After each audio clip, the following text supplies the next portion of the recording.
Alright guys, Gary at Renew. Already have begun to knock apart the Hans Wegner chair. It came in looking pretty bad. Someone had put sort of a poly shade finish on it. Really hot, really hiding the beautiful teak wood.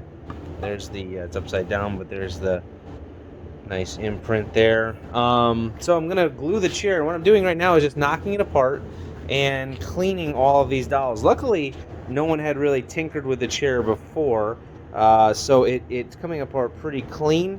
And so now all I'm gonna do is clean the joints, get it re-glued with some hide glue, and then clamp it up.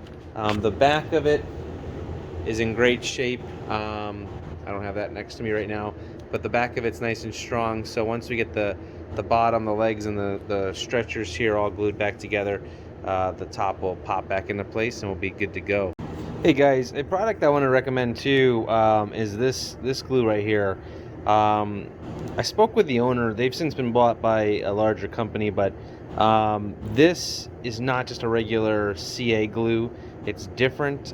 It's really made for locking chairs up and making it work really, having it hold really well. What I like to do with this glue is actually, it's these joints right here, these dowels that go both ways. Sometimes they come out like this, but you can't get them out of here without damaging the wood. So what I do is I do a bead of this glue around those dowels, and that really helps to lock them into the part they're already in. And then when I use the hide glue into the frame or whatever it is I'm gluing into, you get a nice strong joint. So you don't get one side glued and then the other one will come unglued, a few weeks later. This will help to lock that up.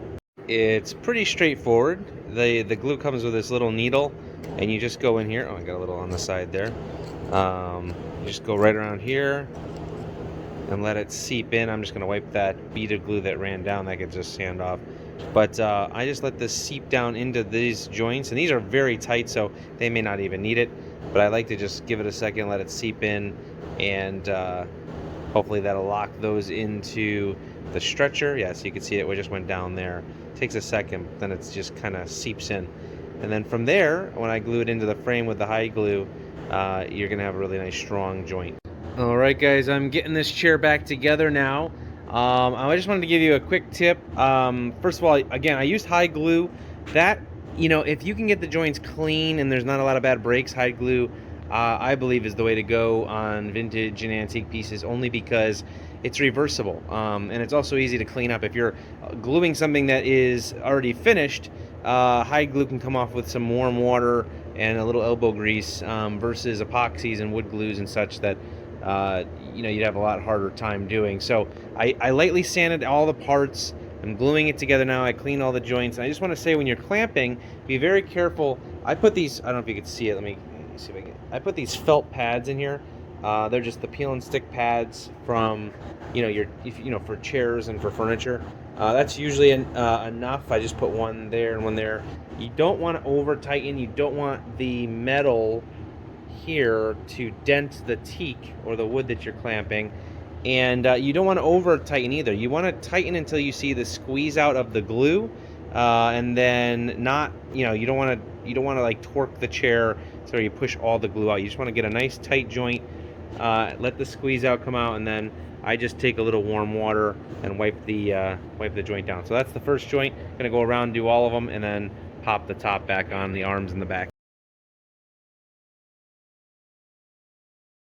Alright, got it all glued up. Went together really nicely. And I just wanted to tell you, the glue that I use for this is actually, let me get it right here, is you can get this through a lot of different outlets, but this is old brown glue. And then I just have one of these old sort of, I don't know what you would call it, a boiler or like a crock pot thing. I just put some water in it, put it on warm, and that makes the viscosity of the glue a little thinner. You can put it into a syringe, or you can just brush it on. I usually just brush it on joints and inside a joint. So this will glue up now and be nice and solid and ready to get finished. Alright, I'm back here with this Hans Wegner chair. Gonna take the clamps off and move on to some final sanding, and hopefully get the first coat of oil on this today. We're going to be using the Waterlox oil. It's kind of a oil varnish. It works really well, especially if you have to apply by hand and you don't have a spray system. But it kind of acts like a tongue oil, but it also builds more like a varnish. So you get a little bit more build out of it, and you can apply it with a rag and wipe it off to get that oiled look, or you can also brush it on, leave it on kind of like a poly or a brush on lacquer type finish, or you can spray it on in light coats and it'll actually build nicely that way too. So we're going to move forward, get these clamps off, and get this classic chair in finishing and bring it back to life.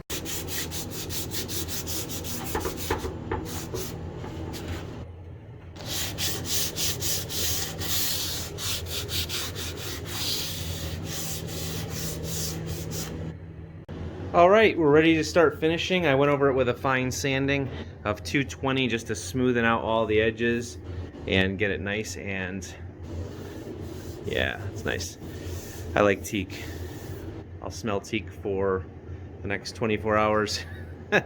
Anyway, it's a beautiful chair. You got some beautiful detail here that's gonna really pop when the oil hits. And what we're gonna use for the finish on this, oh, sorry for my finger there, is Waterlox. I'm gonna show you how I spray it on. It just makes the application faster. I just put it in a spray gun and I keep wetting it, watching it kind of soak into the grain and into the wood, and then I will wipe it dry. I start with this first sealer finish. This actually acts as the sealer. It's a little thinner, so it soaks in more, but it's also a finish. So if you want a semi-gloss, sort of a little more shine, you can then just proceed with more coats of that. If you want a satin finish, then you would jump to the satin top coat finish and you would apply that. So this is usually what I go with for the final coat. But here we go. We're going to get started. Waterlox. It's going to be nice. It's going to be a beautiful chair.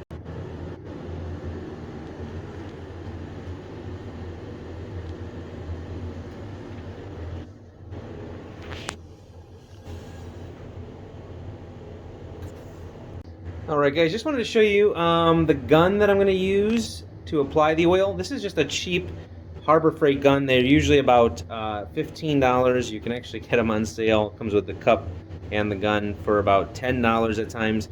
They also sell this little air or water separator, so it catches any moisture that's in your line. This is a nice basic setup if you've got a little compressor and you want to do what I'm showing here. We have a commercial shop, so I have a large compressor with other water separators, but this is great for your little at-home air compressor, and I'm going to use that to apply the oil next.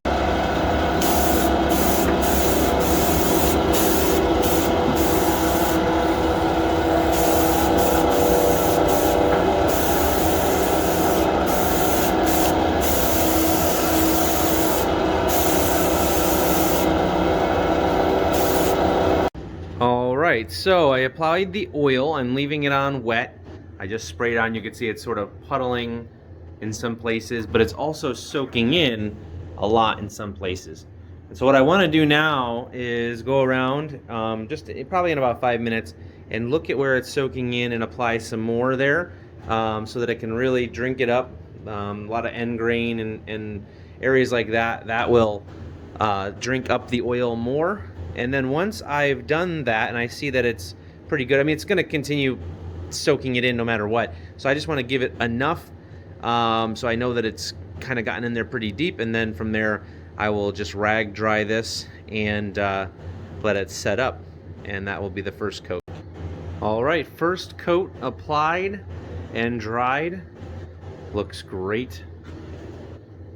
It looks better in person actually than it does in the video. But anyway, some of you may be wondering why we use the Waterlox oil. Number one, it's been around a long time. It's a great finish. We love it on a lot of the, well, on a lot of different pieces, but a lot on mid-century modern pieces when you're dealing with the walnuts, the teaks, the rosewoods. It really brings out the beauty of the wood. But it's not just like your store-bought, big box store tongue oil or Danish oil. It's dries and cures better than that. you can actually touch this up better because it will dry. The resins inside of the product allow it to kind of cure like a surface coating, but you can also use it like an oil. So if you like a very kind of raw, unfinished look, like kind of like it is now, where it's just got a light first coat, you could stop there. If you ever have to maintain it, like freshen it up, super easy to do that. You can just apply a little bit more. It bonds to itself. It becomes one continuous coating if you do have a build on the piece. So that's really a nice feature too. If you're using polyurethane or lacquer, you end up creating different layers, and you have to scuff sand to create a mechanical bond. With water locks, it will just bond to itself. You just have to kind of degrease and clean first just to make sure it can adhere, but then from there it bonds to itself nicely. So anyway, water locks is a great product, highly recommend it. Works great on applications like this, and I'll show you as we continue on how I use it some more and build that finish up to look like it's been a vintage finish that's been maintained for many years. All right, back at this chair. It's dried overnight now.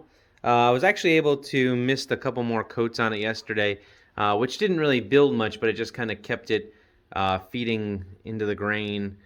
So now what I'm going to do is I'm just going to take a sanding pad.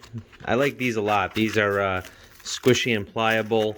I use these a lot around the studio. So I'm going to actually just lightly scuff sand all the surfaces, smooth it out, and then from there apply another coat before I go today. Let that dry overnight and check it out in the morning. When sanding, between coats, you don't want to go crazy. I'm putting very little pressure on this, and I don't want to burn through edges. I mean, this is a very rounded, contoured piece, but there are some sharp edges like here on the top of the back and down here. So you want to be very gentle, just kind of caress those. You don't want to over sand it. You're just trying to kind of take the roughness off, and you're going to sand again the next coat. That's what I'm going to do. So don't try to make it perfect. I just try to get it nice and smooth to the touch and then apply the next coat. And be sure to blow it off and tack cloth it also, just to get the dust off before you apply the next coat of oil.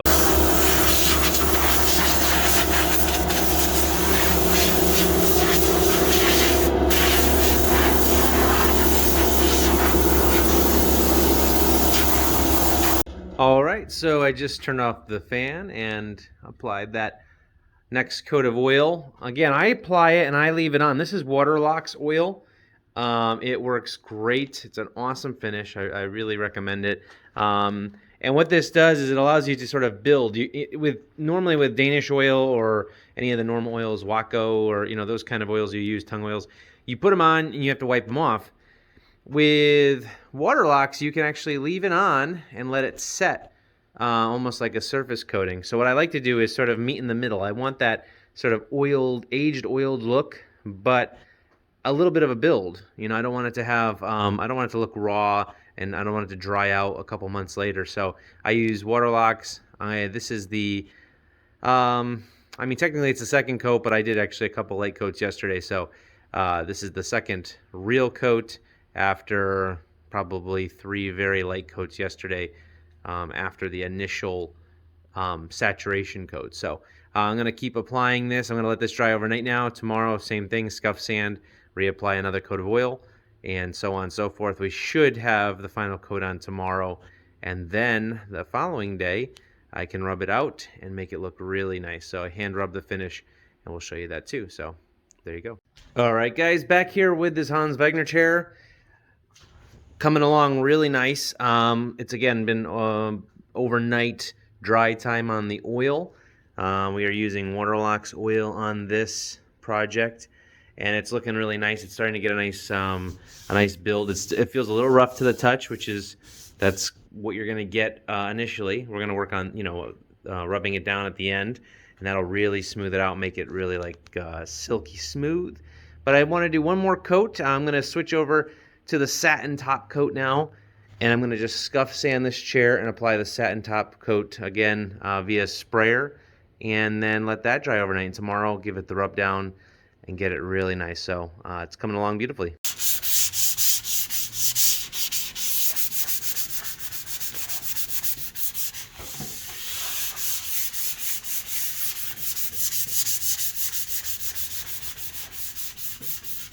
All right, guys, here is the chair coated. This is likely the final coat. Tomorrow it'll get a rub down after the oil dries, but it's looking really good. Another awesome table back there that we're also doing in Waterlox oil. But anyway, so here we go. This is going to dry now overnight, and then from there we'll give it. I'll show you how we do the final rub down on it to give it that really nice finished vintage look. But it's a beautiful chair. Can't wait to see it all finished up. All right, guys, back with this Hans Wegner chair. I want to just show you how it dried overnight. See how it just dries to a nice satin? Now, it looks great from a distance, but when you're looking to kind of create more of a perfect finish, when you get up and touch it, touch is so important. Our interaction with a piece is really a big part of furniture. I mean, a quality piece of furniture, your interaction with it actually is it's just strange, but you feel this pleasant experience. And I think a lot of the craft furniture and the really high quality furniture, you get a sense of that when you use it, sit in it, however it's supposed to be used. When you touch the edges, you could just tell it's different than something mass produced. So you don't want it to feel rough. You don't want it to have a weird texture. You want it to feel silky. You just want it to just have that special softness to it when you interact with it. So what I'm going to do now is show you how I approach kind of giving it that final finessing to get it where I want it to be. So this is a product by Mohawk called Wool Lube. And it's actually a concentrate. You can mix it with liquid, like with water, and thin it. I actually just use it as it is. I'm not sure if I'm doing something wrong like that, but I've done that for years. I just use it. It's kind of thicker that way. And all it does is I apply it to this 4/0 steel wool. So it's this very fine steel wool. That's what you want. You don't want anything super coarse. And I just pour a little bit on here just to kind of add some liquid to this. And I'm going to rub all the surfaces of this chair with that. It doesn't take a long time, but what it does is just knocks down any roughness. It just gives the chair a little bit more of a vintage, it's just hard to describe. It just kind of kills the sheen even a little bit more and gives it that final look that I really like in regards to Scandinavian furniture and vintage furniture. So I'm going to do that now, and I'll show you what that's like. So I've applied a little bit to the 4/0 steel wool. Generally, it doesn't matter immensely, but the fibers of the steel wool run a certain way. So right now they're running horizontally, the same as the back. They're running this way. If you look close, it's woven that way. You can really rub it any way you want, but I like to do the fibers. So if the fibers are running horizontally, I like the fibers to go kind of perpendicular to the grain.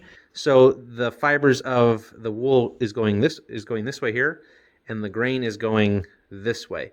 I like to do that. It's not a huge deal. You don't really need to be that particular, but it does give you, I think, a better result in the rubbing down. So now I'm just gonna take this and I'm just gently rubbing this down. It's gonna foam up a little bit.